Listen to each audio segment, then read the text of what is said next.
Welcome to smart science YouTube channel.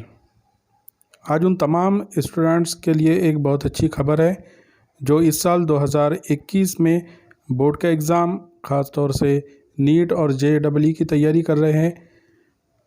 तो education minister जो हमारे एचआरडी मिनिस्टर है उनकी तरफ से एक ऐलान आया है कि नीट जेईई और बोर्ड के इम्तिहान ये सभी रिड्यूस सिलेबस पर ही होंगे, यानी कि ये सभी हज़फ किए गए निसाब पर ही लिए जाएंगे।